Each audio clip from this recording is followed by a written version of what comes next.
Hi, I'm John Voperian, and this is Beyond the Game. Well, baby boomers, this show is for you. Tonight, we're going to see some Giants-Jets action. That's right, with me in the studio to bring back such great memories of lying on your parents' living room floor and playing electric football. I'd like to welcome to the show the co-author of the Unforgettable Buzz, Earl Shores. He is the renowned expert in the field. So without further ado, Earl Shores, thank you for being on Beyond the Game and bringing this special edition. Thank you very much, John, for asking me to be on the show. It's a real pleasure. Okay, let's cut to the chase. How did you, well, first, why would you want to go back and research and discover this toy that every male baby boomer, and I hope I'm not being sexist, I agree. It's boys, yes. Yeah. A great question. It's a toy that just fascinated myself and my co-author, Rody Garcia. And it was actually 20 years ago when we first got together and first communicated with each other. I wrote an article for a magazine called Collecting Toys. And in the mid-90s, collecting toys was coming back into being. And there were actually 3 publications just catering to toy collectors. And it was just at that time it seemed like people were rediscovering electric football. So I wrote an article for Collecting Toys about electric football. Rody sent a letter to me. Within a few weeks, we decided we wanted to write a book about electric football, and it took us 20 years, but we did it. You did. So. You did. Well, you've brought so many accoutrements here, but I just want to hold up one that, like, wow, it just hit me because I think it's 1969. That's 62. Oh, 62. Okay. Hey, Earl, always try and make the host good. My apologies. Yes. But this is this an actual game cover or an advertisement? I remember this was an ad, and it actually appeared on the boxes of that game. That was 1962. Tudor just introduced that large game. They just introduced these players, which are 3D players. So they were the first ever 3D players in electric football history. And to do that, they found these 2 young boys who happened to be friends of the graphic designer, and so he roped them into doing the shot. And it's a classic shot, and they had it on their boxes for years. I mean, wow. It shouts baby boomer, doesn't it? Yeah, it does. It really does. Now, was it always plastic players on this metallic surface? Or the early players were plastic on a metal base. The earliest players, which I think we'll get to in another shot. And then they changed over to plastic. As most of the toys started to go plastic, plastic became cheaper to use, easier to work with. So yeah, the players have been plastic since the early 50s. Wow, wow.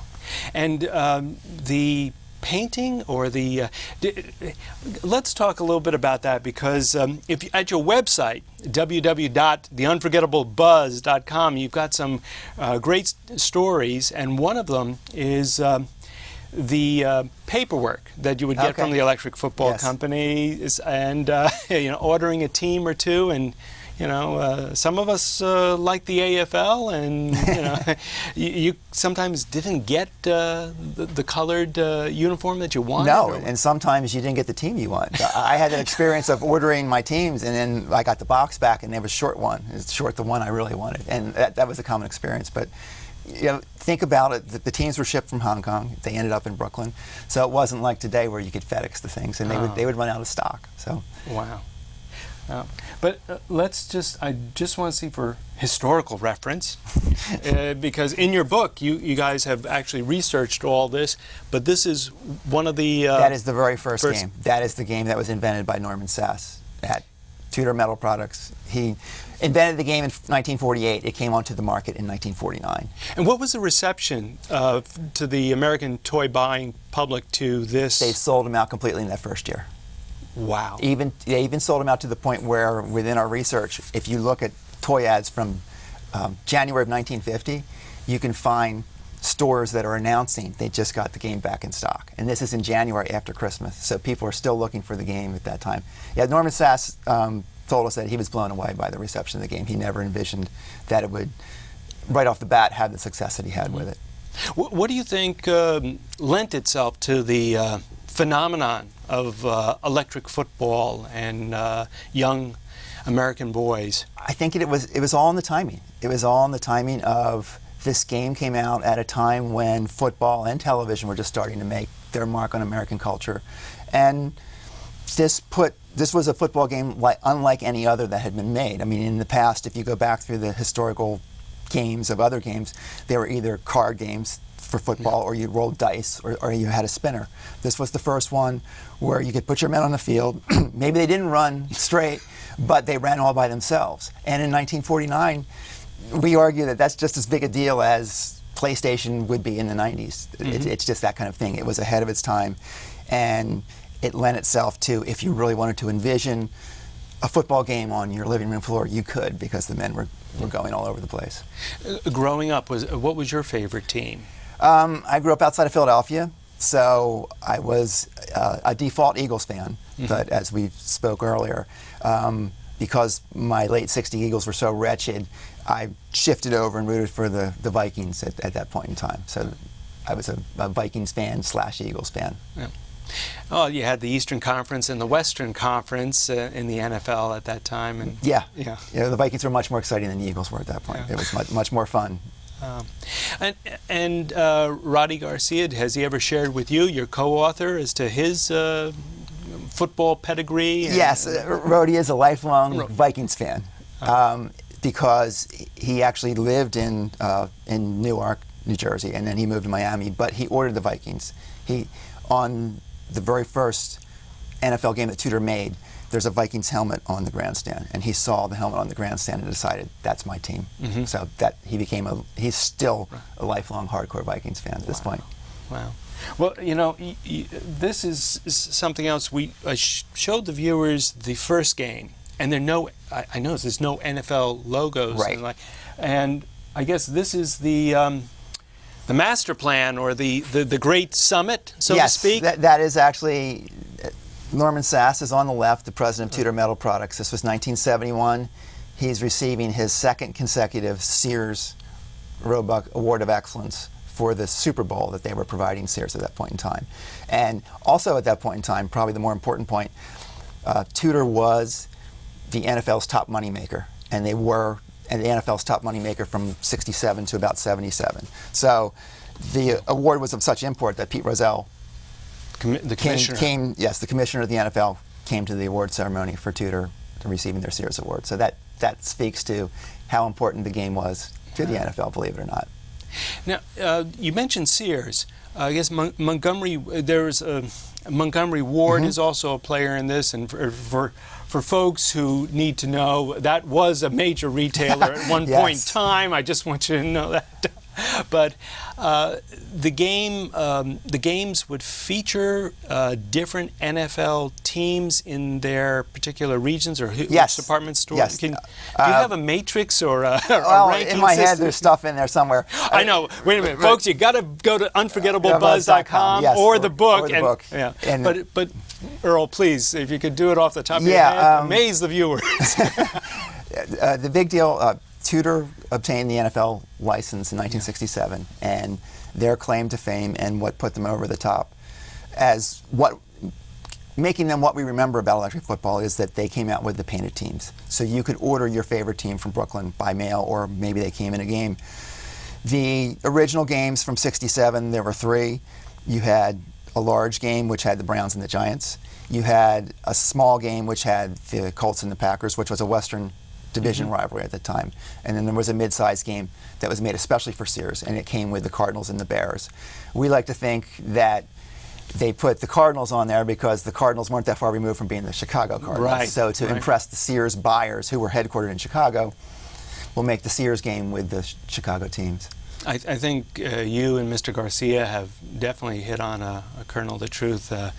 I'm old enough to remember that the Eastern Conference rivalry was between Jim Brown and Andy Rubistelli, so Browns, Giants. It was a big rivalry, Unitas and Star over in the Western Conference for the Pack.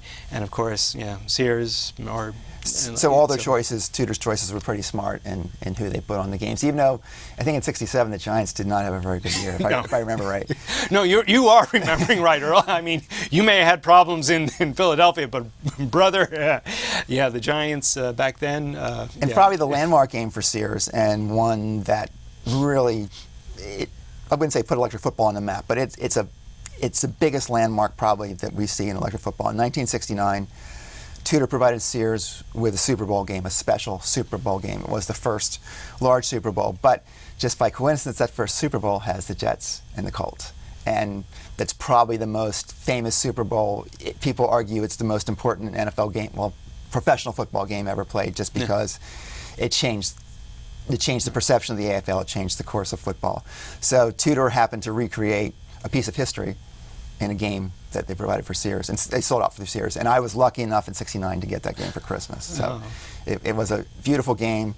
The field looks almost just like the Orange Bowl field with the trophy. It wasn't the Lombardi trophy at the time, but the trophy at midfield and the end zones look almost exactly the same. It's a beautiful game.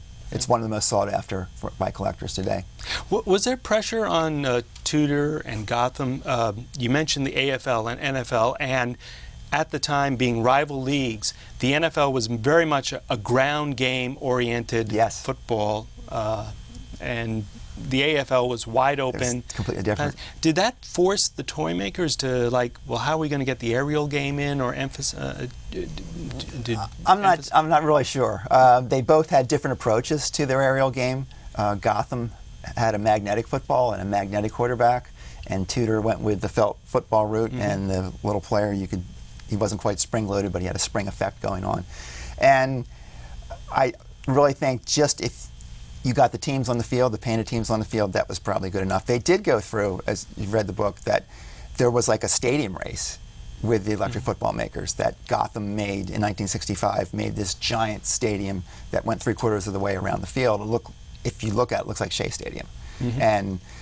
But unfortunately, they didn't paint the players. We often marvel, if they had painted the players and had this giant stadium, we might be talking about Gotham instead of Tudor these days. But Tudor was the one who came up. They had the ability to make the new players, to paint the players, and come up with that concept and make it work. And that's why we're talking about them now. Yeah.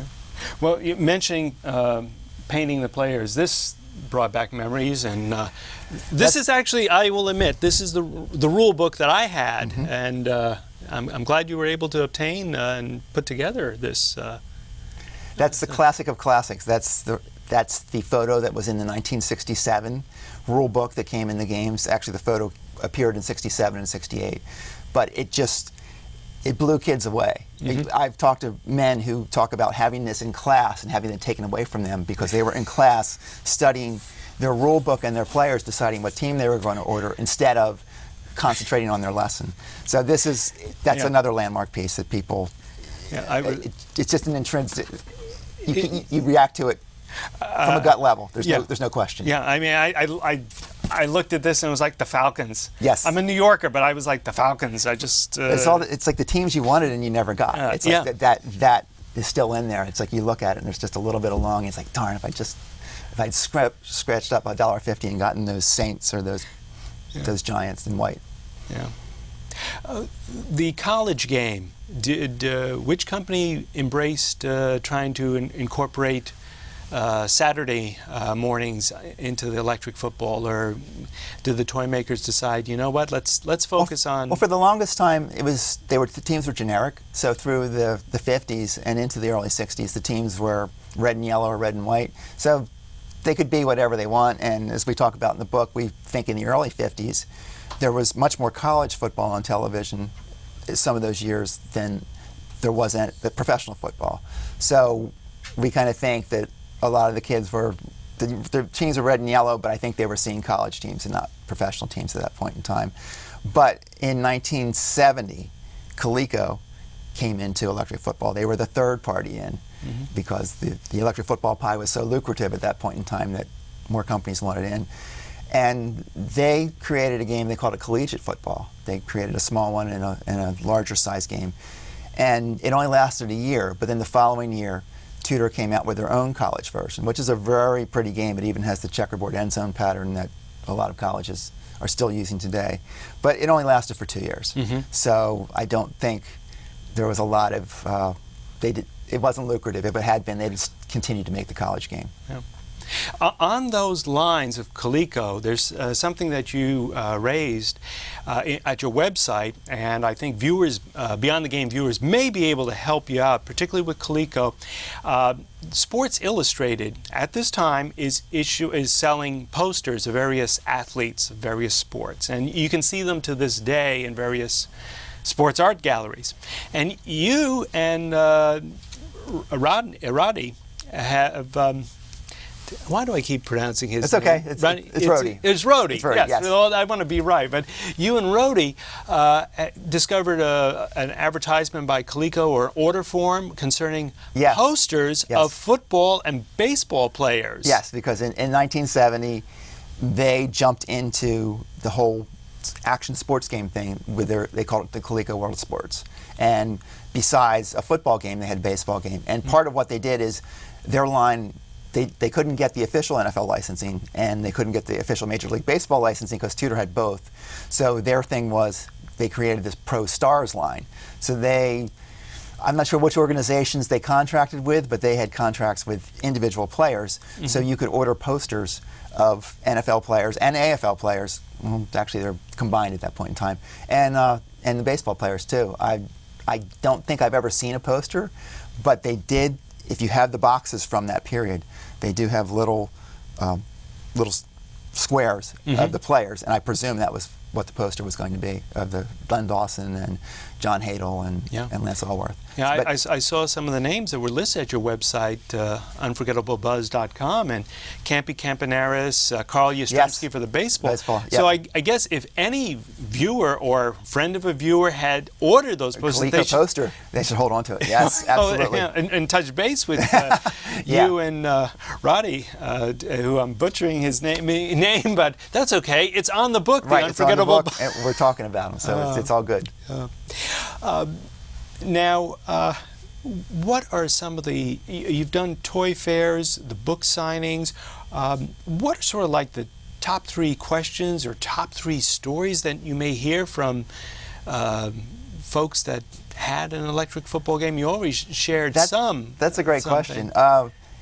The top story is I got this for Christmas. So when we were at TudorCon recently, which was the electric football convention in Philly at the end of January, the one particular game that gets more traffic than anything is the Tudor NFL 620, which is from 1967 to 69.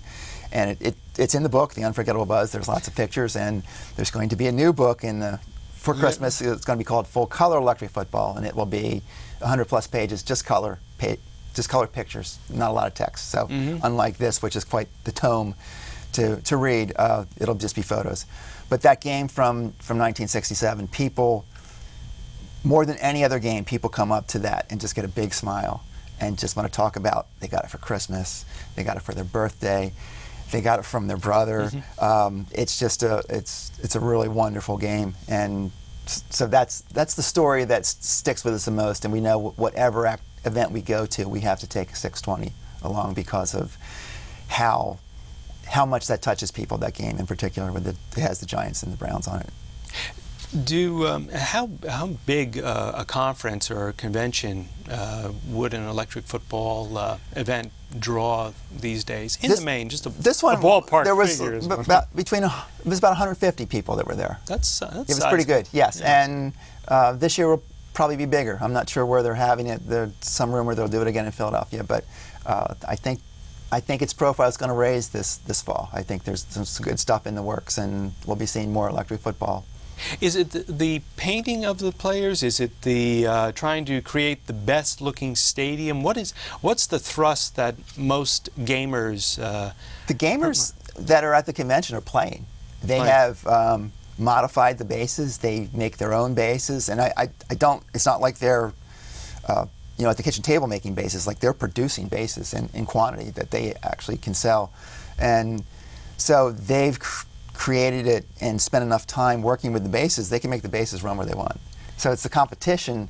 That TudorCon was the competition that brought people there, and also there hadn't been a convention in a number of years, so people were just gathering, wanted to gather for the fellowship of the event itself. Just that it's still around, we're still here, and Tudor Tudor Games is still in business.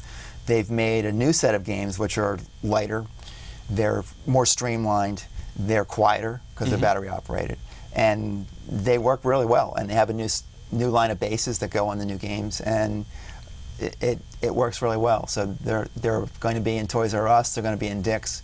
So we'll see. It seemed like when I was at Toy Fair, it seemed like toy buyers were excited about the game, and that they felt like there's something going on here, that maybe this fall we'll see something really cool happening with electric football. Wow. Did you participate, or no? We were there with a display, okay, and we were signing books, and we just watched the guys do the stuff. No, I am an amateur when it comes to tweaking bases and making guys run straight. These guys spend a lot of time, and it's important to them. Yeah, I've noticed some clips on YouTube of competition, and we think of parents and watching youth sports. I would say that these guys are really into electric football. Yes. So, what about tabletop games? Did you play Stratomatic football, baseball, I didn't go for AARP? I didn't go excuse me, AAPPA. Yeah, I know of them. I didn't go for the strategy games. As far as the other tabletop games, I like the Catico All-Star Baseball that had the spinner where you put the guys over the thing, but I was more an action guy, so I liked the table hockey games with the spinners. There were basketball games that were out that Coleco actually made where the men spun and they shot the ball. And Tudor made some nice basketball games that I was an only child, so you could play those by yourself if you didn't cheat. It was pretty fair. So that's what I was more the action game thing than the strategy. We tried, but that didn't appeal to us, unfortunately. You just mentioned hockey, and I remember, one year it was the electric football game, another year was the hockey game with the spinners, so to speak, and it was the Toronto Maple Leafs and the Montreal Canadiens that were painted onto the figures. With that, I'm just curious, did Tudor or Gotham ever sell north of the border? Yes, they did. I'm not sure who did first, but we have seen Canadian Christmas catalogs from the 50s that have electric football games in them, but they are just stock American games. But in 1961, Monroe Games, which made the hockey games, that was one of the companies that made the hockey games in Canada, they bought parts from Gotham. They bought the men, the goalpost, and that kind of thing, and they made their own Canadian football game with a 55-yard line and a 110-yard field. Wow. And they only sold it for 2 years. They didn't do real well with it. And right after that, Eagle, which was the other company that made hockey games, they made an all-metal Canadian game that had a 55-yard line. It wasn't as big as the other ones, but it's an interesting-looking game, as in it's all metal, and on the sides of the game, on the frame, they have pennants of the names of Saskatchewan, Calgary, of the Canadian teams. And again, that only sold for a couple of years. But then in the early 70s, when Coleco, who had their roots they were actually, Eagle merged with Coleco in the late 60s, so the companies had presences on both sides of the border. Coleco made CFL models in the early 70s, so they actually have CFL in the end zone. They made a Grey Cup model, actually, and we've spoken to people in Canada. It's like they made their impact there, too. Wow. Well, I think with just a few moments to go, we'll probably turn our attention to the game at hand. It looks to me as though, who's on offense at this point? The Jets are on offense. Actually, it's number 12 back there. He doesn't have the ball, but we got the name is back there. Okay. And I guess... The ball's right here. I see, yeah. And so we've got a Jets-Giants matchup here that will get into action sooner or later. I guess sooner, but Earl, if I don't get a chance, I want to thank you for taking us beyond the game today, and I guess we'll close out or open up with... Just to say, I love the title of your show, Beyond the Game, because we feel like our book, it lends to that. It's about electric football, but there's much more of a story beyond the game of electric football than it. I did read it cover to cover. It is very thorough in your research. There's many stories within the story. It is amazing, and it's remarkable that this game got to where it is with the blessing of probably the premier sports league on the globe, yes. which is the National Football yes. League. One other question, you said it was the top seller for? Yes, for a decade. That's NFL properties, yes. That's amazing in the sense that most sports leagues don't consider their memorabilia a primary thing, and yet Roselle and SAS were able to make arrangements. And yes, in the best year, it earned NFL properties about $300,000. Wow. So, well, now I guess I'll just christen this with, how do you start this game? Just click it on. Just click it on. Okay, here we go. They're going straight. He's down there, but I think he'll run for a touchdown if we let him go. Okay, let's see what he's going. He's going. He's 25. He's going to turn out of bounds. He's down at 15. Okay, we still have time. Sure. All right, let's set this up best we can. Oh, this is what I remember Sunday mornings. Well, that's the best part. I mean, that's what you remember. We like to think of the toy was so visceral that you pick them up and move the players around. So that's part of why, for many of us, there's a warm and fuzzy feeling when you just pick up the player and look at him these days, even at an advanced age. And I remember there was always 4 positions for a player. I never understood what this particular position was. He's like the linebacker slash defensive back. This is a tackle. The line was. This is a lineman. Oh, I keep running into the goalpost. All right, I'm sorry. Okay, running back 30 seconds to go. Let's see if we. This is just like him. There you go. Okay. And I declare Namath has the ball, so he's still going. Okay, there he goes. There he goes. Okay, and it's a touchdown. A touchdown. There we go. Okay. Earl, thank you so much for bringing back such great memories. Oh, this is fantastic. And this is Johnny V saying thank you for sharing this time with us. Take care and see you soon. Bye-bye for now.